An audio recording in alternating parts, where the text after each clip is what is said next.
संत इसमें बतला रहे हैं हमें, अशुभ कार्यों के लिए, अशुभ कार्य के लिए कोई मुहूर्त तलाशो। क्रोध करना है तो मेरे पास आ जाना, मैं अच्छा मुहूर्त निकाल दूंगा। और प्रेम करने की बात आए, भले ही अकाल योग हो, ज्वालामुखी योग हो, कुछ भी हो, बिना परवाह किए प्रेम कर लेना। समय का सदुपयोग करने का ये अमृत सूत्र है। यदि हम समय का पूर्ण उपयोग करने के लिए सतर्क हैं, सचेष्ट हैं, तो समय की बूंद न जहर बनेगी, न समाप्त होगी। उसे अनिवार्यतः मोती बनना होगा।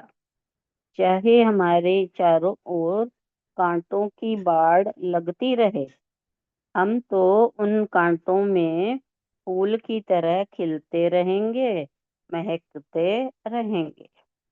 मुझे याद है, किसी एक भिखारी ने पूरे नगर में भीख मांगी, लेकिन संयोग, कहीं भी भीख न मिली।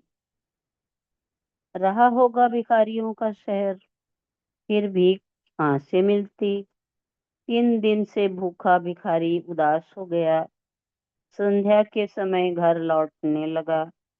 रास्ते में उसे एक अन्य भिखारी मिला।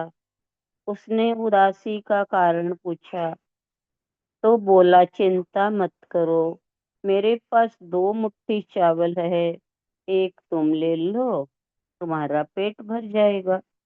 1 मुट्ठी चावल देकर वो आगे बढ़ा ही था कि सामने से बहुत बड़ा जुलूस दिखाई दिया।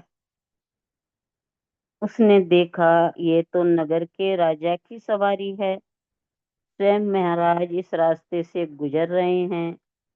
मन में संकल्प किया कि राजा के चरण पकड़ लूंगा और कहूंगा कि इस भिखारी की दरिद्रता दूर कर दें। जुलूस निकट आया, पर भिखारी की हिम्मत नहीं हो रही थी कि एक राजा के रथ के पास कैसे पहुंचा जाए। संयोग था कि राजा ने अपना रथ रुकवा दिया और उतरकर भिखारी की ओर बढ़ा, और भिखारी के पास पहुंचकर उसके पांवों में गिर गया। कहने लगा, भिखारी, मैं तुमसे कुछ पाना चाहता हूँ, मुझे खाली हाथ मत लौटाना। यह कहकर सम्राट ने अपना हाथ भिखारी की ओर बढ़ा दिया। भिखारी को मन में बड़ा गुस्सा आया। उसे लगा कि अगर उसके पास कुछ होता तो क्या वह इस दशा में होता। वो तो सोचता था कि राजा से दरिद्रता मिट जाएगी, पर यहाँ तो एक और भिखारी खड़ा हो गया, जो खुद ही मांग रहा है, सम्राट मांग रहा है। भय के कारण इच्छा न हो तो भी देना ही पड़ेगा।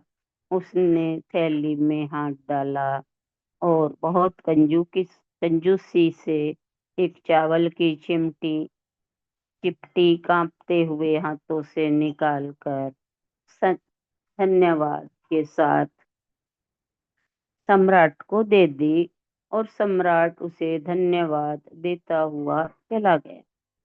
भिखारी बहुत क्रोध में, कैसा भिखारियों का नगर है जहाँ राजा भी भीख मंगा। और ऐसे ही भावों में वो अपनी पत्नी के पास जाकर सारी बात कही। पत्नी ने कहा, गुस्सा क्यों होते हो, एक चिपटी चावल चरा भी गया तो क्या फर्क पड़ता है।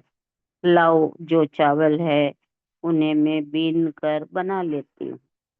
ऐसा कहकर उसने जैसे ही थैली पलटी, ताज्जुब से देखा, चावलों में कुछ दाने सोने की तरह चमक रहे थे।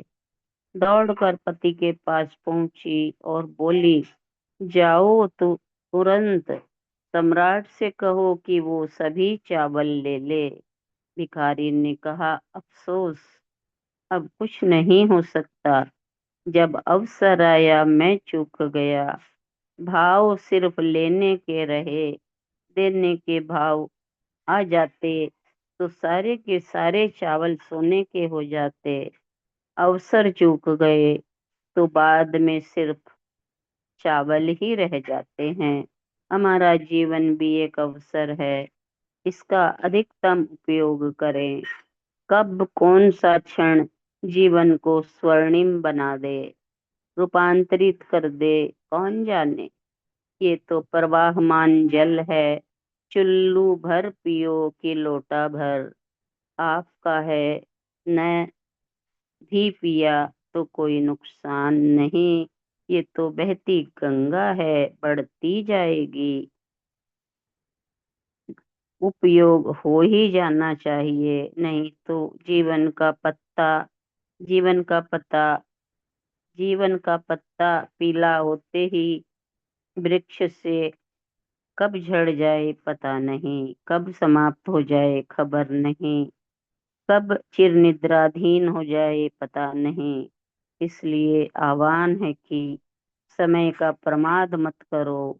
तुम जिस सागर में चल रहे हो उसमें कब ज्वार आ जाए तुम्हारी नौका डुबा दे। समय आज है, आज पर विश्वास करो। वर्तमान के दृष्टा बनो और पूरी सजगता, जीवंतता, निर्मलता के साथ जीवन जियो। इतना ही है।